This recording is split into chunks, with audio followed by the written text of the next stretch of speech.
produisent des dents. Dis maintenant à ton voisin, là où on va, là il n'y aura pas d'amen. Les amens vont diminuer. Je faisais exprès. Ça là, j'ai mis ça au début. Je savais qu'il y aura beaucoup d'amen. Là-bas, là on va, là il n'y aura pas d'amen. Quelqu'un dit amen, très bien. Deuxième type d'onction. Sur ce deuxième type d'onction, j'ai seulement 4 choses à vous dire. Et puis nous allons partir. Regarde. Deuxième type d'onction, je l'ai appelé l'onction parentale. Dis après moi l'onction parentale. Dis après moi l'onction parentale. Toujours dans la même logique, c'est que pour entrer dans la destinée, Dieu collabore, n'est-ce pas, avec des gens. Et quand je parle ici de l'onction, retenez, j'ai dit que je parle du pouvoir, je parle de la capacité. L'onction parentale, c'est l'onction qui accompagne, c'est ce pouvoir, cette capacité qui accompagne toute personne qui joue un rôle de père ou de parent sur ta vie. Est-ce que quelqu'un peut dire amen? Oh, quelqu'un peut dire amen. Ainsi, le texte que nous avons lu de Genèse, on nous parle de Jacob. C'est vraiment bizarre et extraordinaire d'ailleurs. Jacob dit à ses enfants, rassemblez-vous, je vais vous dire ce qui arrivera dans la suite des temps.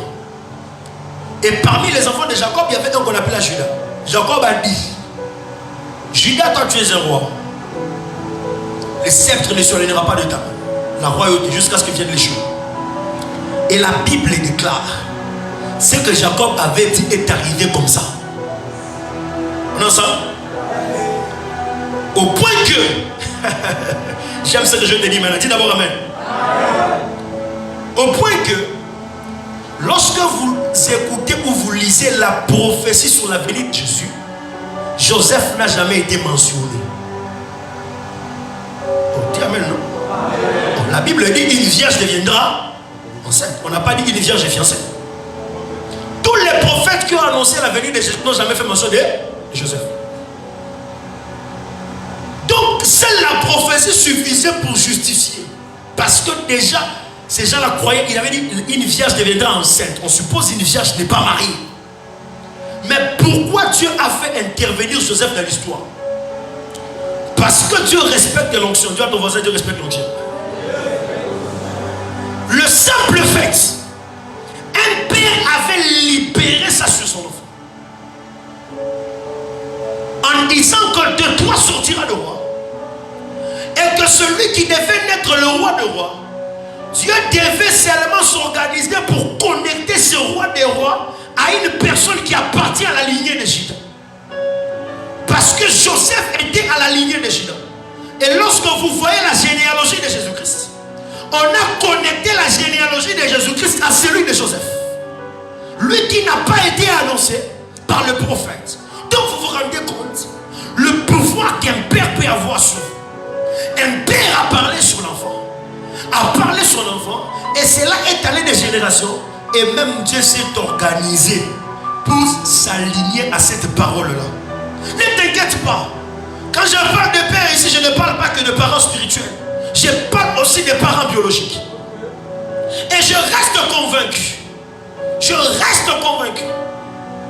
La destinée de plusieurs enfants maintenant ont été désorientés à cause de leurs parents. Parce que, bien aimés, malheureusement, nous naissons inconscients. Nous naissons inconscients. On ne connaît pas. Il y a de ces choses qu'on nous impose. Du coup, écoute, le comportement que tu as, c'est le résultat de l'ensemble d'un comportement d'un homme et une femme. Ton accès, ce que tu es devenu, c'est ce que ton père et ta mère étaient. Pourquoi je parle de ça? Parce que frère, je refuse d'être le parent que mes parents ont été pour moi, pour mon enfant. Pourquoi, bien aimé? L'accès à ta destinée dépend aussi de ce que tes parents sont. Je vais te dire une chose. Prophète père, ça c'est la question que je pose. Vous lisez la Bible comme moi. Où est-ce que dans la Bible on a dit qu'il faut forcément donner un doyi aux gens? Quelqu'un vient d'être choqué même. J'avais dit ici là il n'y aura pas d'amen. En 2016 je rencontre un prophète. Le prophète À l'époque, ma relation avec ma femme était une relation qu'on cachait. Et le prophète prophétisait sur elle. Bon, en fait, ma femme venait de prophétiser sur le prophète. Après, ouais, ça va les prophètes comment ils sont, équipés pour la guerre, et puis quand on a donné la parole, alors le prophète a donné un message sur la scène en 2016, je répète. Il dit, ma soeur, je te vois avec un connecté un homme de Dieu. Et je vois Dieu te donner ton prénom face à un garçon. Et tu l'appelleras David Junior. L'homme de Dieu ne savait même pas. Alors depuis là, je me dis attaché à ça. Et je savais que mon premier enfant serait un garçon. Je me préparais. Alors regardez ce qui va se passer. Un mois après le mariage, ma femme me dit, notre enfant ne sera pas un garçon, ce sera une fille. Oh, je lui ai dit comment? Il me dit, cette nuit alors que je dormais, je vis un homme entrer dans la maison. Et cet homme m'a dit, je suis le Dieu de grâce. Et je vous ai fait grâce. Et je suis venu vous donner ma représentante. Et c'est là qu'il me donnait un enfant. C'était une fille. Je lui ai dit à ma femme, il faut aller parler avec ton monsieur là, qu'il change de position. C'est tellement la fille que tu as mis là. C'est la dernière. Quelques temps après, elle est grosse, on va à l'hôpital. C'était une fille. C'est comme ça que ma fille s'appelle Shalia Eloane. Eloane qui veut dire le Dieu de grâce. Shalia qui veut dire représentant. En fait, c'est la traduction de la phrase que cet homme-là avait dit à ma femme dans le songe. Maintenant, imaginez-vous, une révélation pareille. Moi, je vais me réveiller un matin, je prends l'enfant, je donne le nom de ma mère.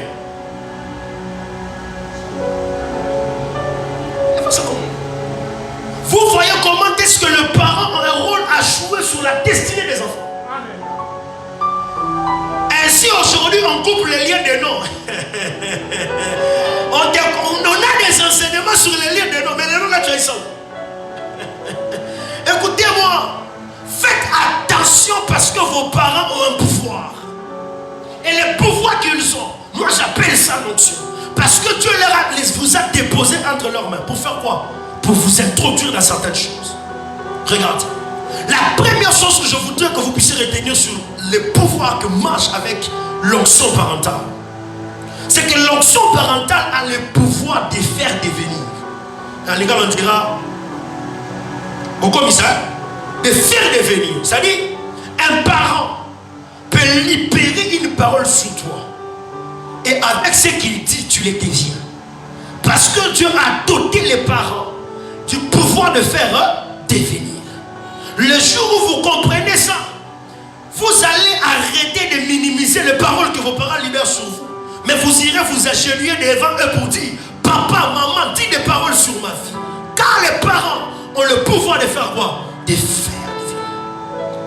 Le jour où j'ai compris ça, bien aimé dans le Seigneur, avant que ma fille ne naisse, j'étais en train de prier. Et puis après j'ai dit non, si j'ai le pouvoir de faire devenir, alors j'ai prié le Seigneur et j'ai dit, Seigneur, l'enfant que tu me donnes, ce n'est pas un enfant. Cet enfant-là, elle est elle est la future gouverneure de la Banque centrale de cette nation. Je vous informe que ça va faire 2 mois et quelques jours que cette nation me doit de l'argent. Parce que tout l'argent que j'investis dans la vie de cet enfant, ce pays va me le rembourser. Parce que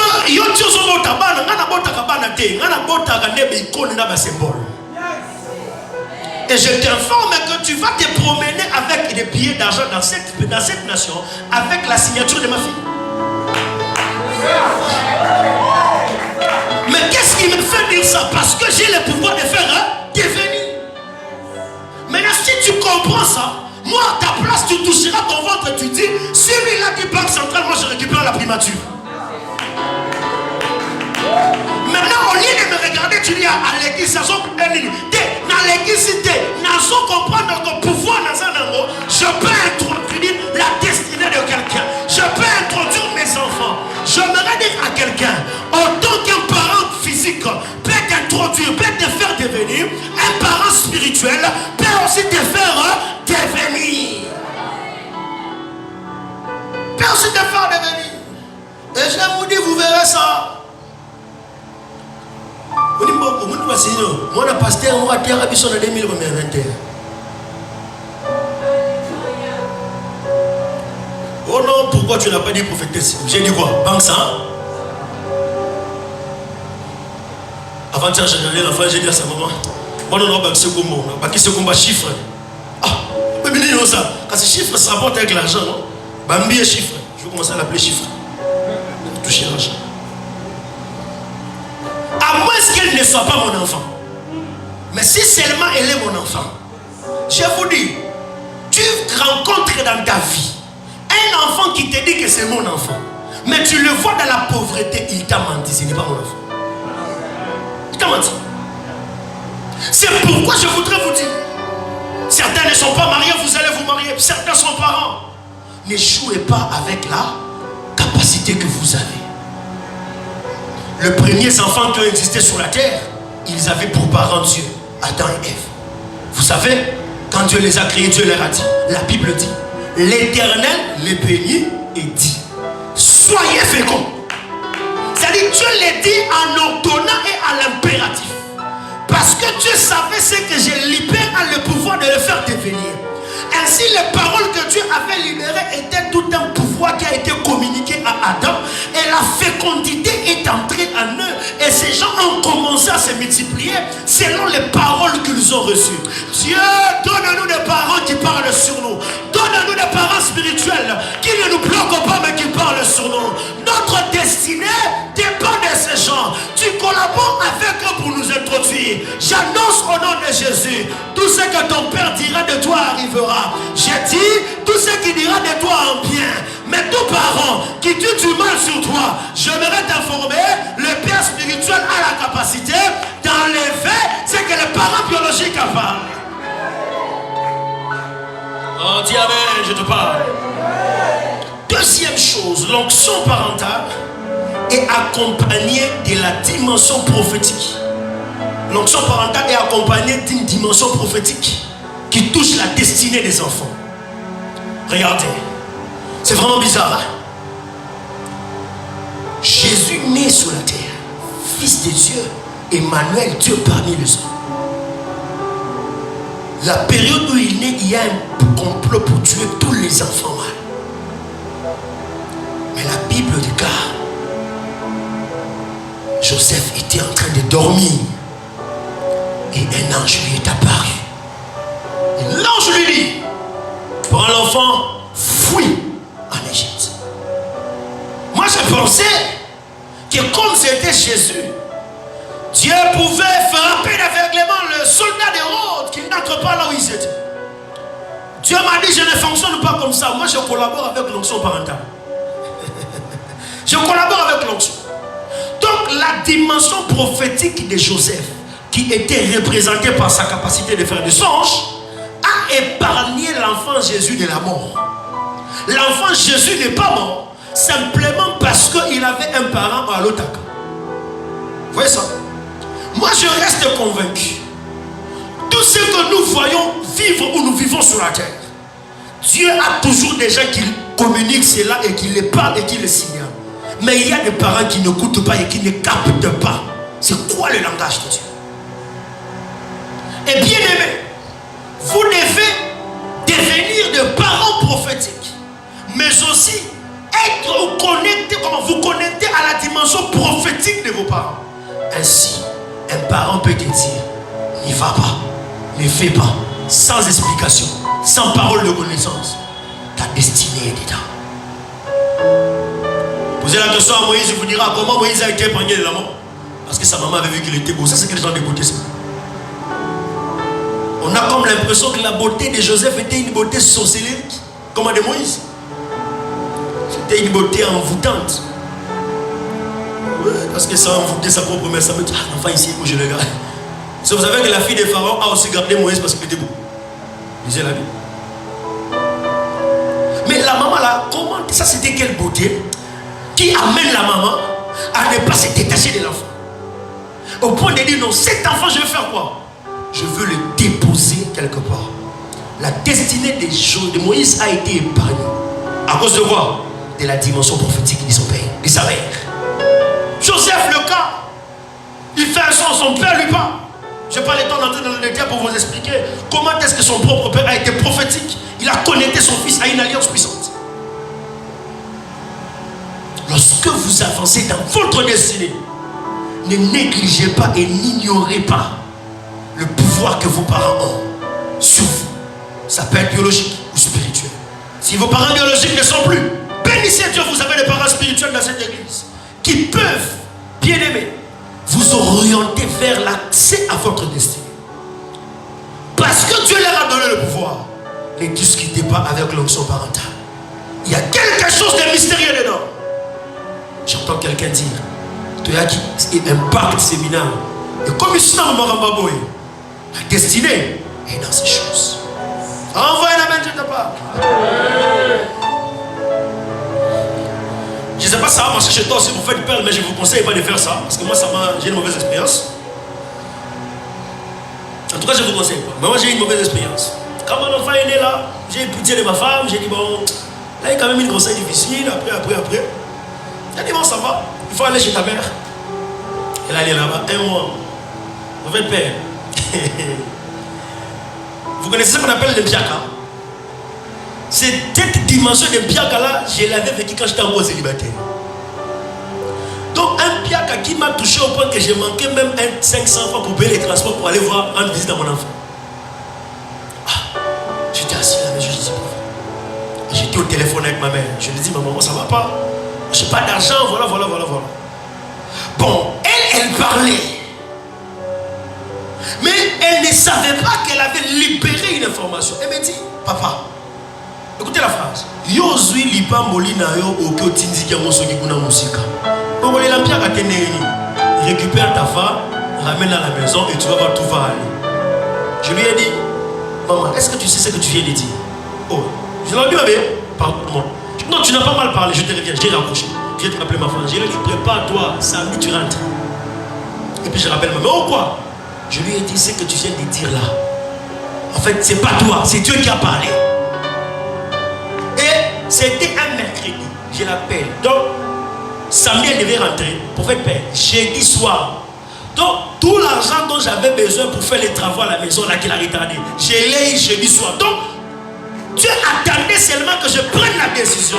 Mais cette décision, je ne l'ai pas prise parce qu'un ange m'était apparu. Pas parce que je lisais la Bible. Un parent, celui qui a le pouvoir, l'onction parentale, a seulement parlé. L'information m'a été communiquée. J'ai agi selon l'information. Et pouf, les choses ont marché. Vos parents ont une alliance que vous ne maîtrisez pas. Connectez-vous à eux. Troisième chose, parce qu'on doit aller rapidement. L'onction parentale produit la longévité. Si celui-ci est placé en honneur, si celui-ci est honoré. L'onction parentale, j'ai dit quoi? Produit la longévité. La longévité, c'est le fait de vivre longtemps. Hein? Quand tu es sous l'onction parentale, quand tu as la bénédiction des parents, tout ce que tu vas faire va traîner. On est ensemble là? Parce que la Bible dit, honore ton père et ta mère afin que tu vives longtemps. Il y a une longévité qui est connectée à ça. C'est ici un peu que je veux shifter un peu pour parler dans une dimension un peu plus ministérielle. Il dit, honore ton père et ta mère afin que tu vives longtemps. Parce qu'il y a une longévité. Maintenant, cette onction-là, bien aimé, produit la longévité. Si cette onction est honorée, si tu honores cela, ça produit la longévité. C'est-à-dire, tu commences un business mais qui traîne. Beaucoup de gens arrêtent, mais toi, tu ne t'arrêtes pas. Vous voyez ça? Pourquoi? Parce que tu es sous l'onction parentale, mais tu l'as aussi honoré. Et beaucoup de gens ont raté leur destinée. Pourquoi? Parce que l'onction parentale n'est pas honorée. Ils n'entrent pas dans leur destinée. N'oubliez pas, Dieu collabore avec l'onction. Et l'onction parentale t'aide à avoir une longévité. C'est pourquoi la plupart des personnes qui sont entrées dans le mariage, des mariages où les parents étaient contents, il y a toujours beaucoup de problèmes qui se passent dedans. Vous voyez? Il y a toujours des choses qui se passent là-bas compliquées. Mais là, on dit de ça là-bas. C'est genre pouvoir. Quand je parle d'onction, je parle du pouvoir, je parle de la capacité. L'onction parentale, on l'honore. Et plus tu honores l'onction parentale, tu attaches à ta destinée une longévité. Non seulement tu entres, mais ça va faire longtemps. Dis amen, je te parle. Oh, dis amen, bien, je te parle.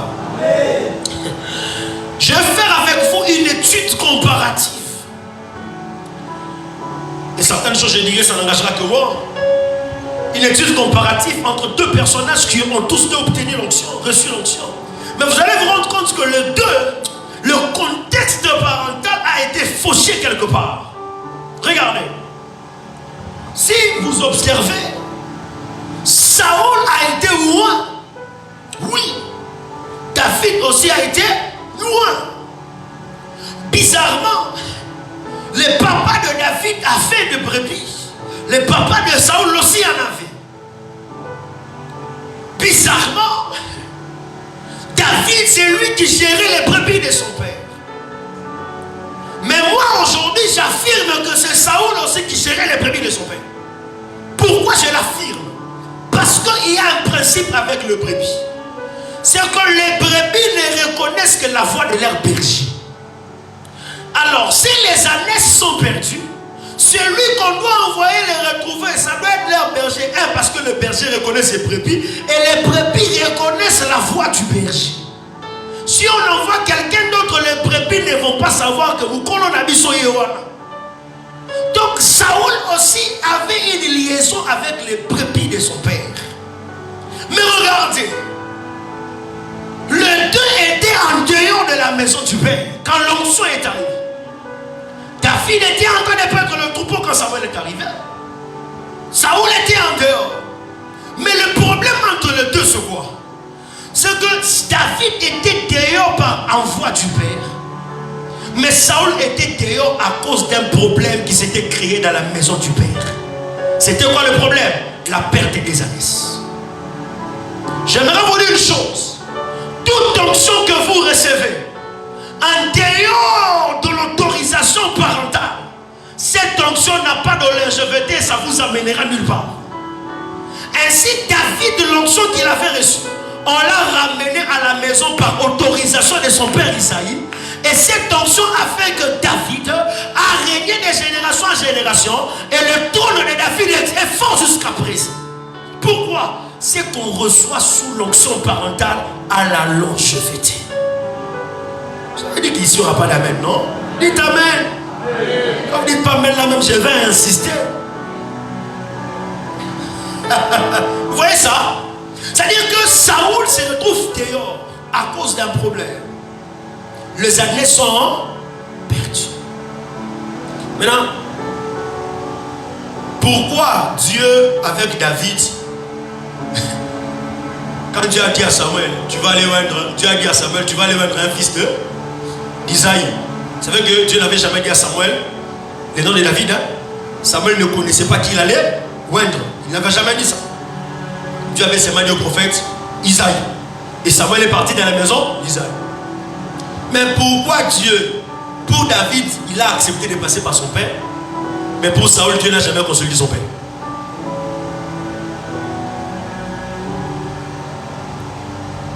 Moi j'ai compris ceci. C'est que Dieu, après avoir donné à Saül l'onction, et la façon dont l'onction sans passer par son père, sans avoir l'autorisation de son père, la façon dont Saül a joué avec cette onction, parce que Saül n'a pas traîné, Dieu s'est rendu compte que ces gens ici, il ne faut même pas briser les protocoles avec eux. Il faut les retourner dans les principes. C'est quoi le principe? Quel que soit ce que vous voulez faire,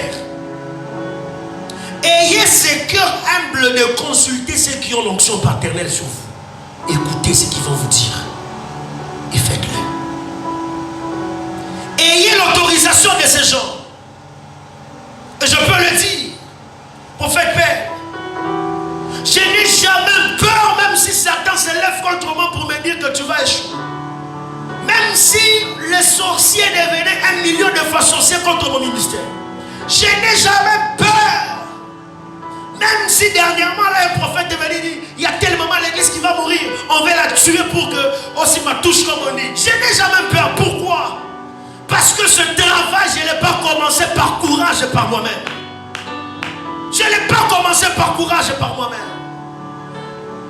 En 2018, décembre 2018, je vais voir mon pasteur, je cite le pasteur lui-même. Je lui parle, il me dit, je n'ai jamais été d'accord avec des gens qui font le ministère. Commence l'église. Je lui ai dit non papa, pas maintenant. Laisse-moi d'abord le temps de travail d'évoluer. Décembre 2019, je veux le voir. J'ai dit, papa, maintenant on va faire. Il m'a dit, tu veux le faire quand? Je lui ai dit, avril 2020. Il m'a dit, d'accord, on verra ce qu'on va faire. Mars, confinement arrive. On va en confinement, on nous annonce que le culte va revenir au mois de juillet, c'était vers le 16 ou le 15 comme ça. Je veux le voir, il m'a dit, quand tu te maries, marie-toi d'abord, laisse la fin de l'église. Viens me voir après le mariage.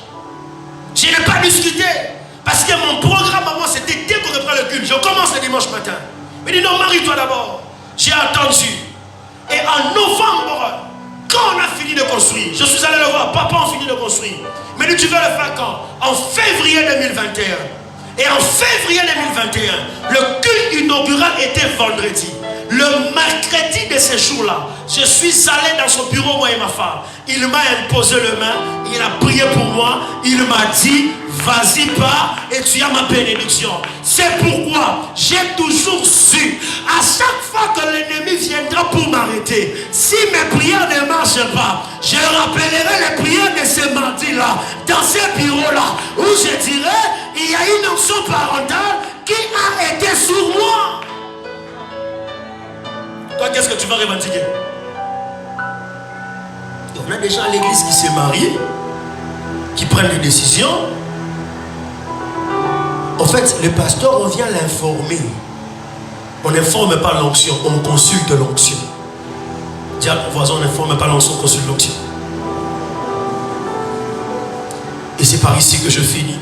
La dernière chose que je voudrais que vous puissiez comprendre sur l'onction, c'est que bien aimé dans le Seigneur, l'onction parentale marche avec le parole reçu du Père. Tout parent qui a la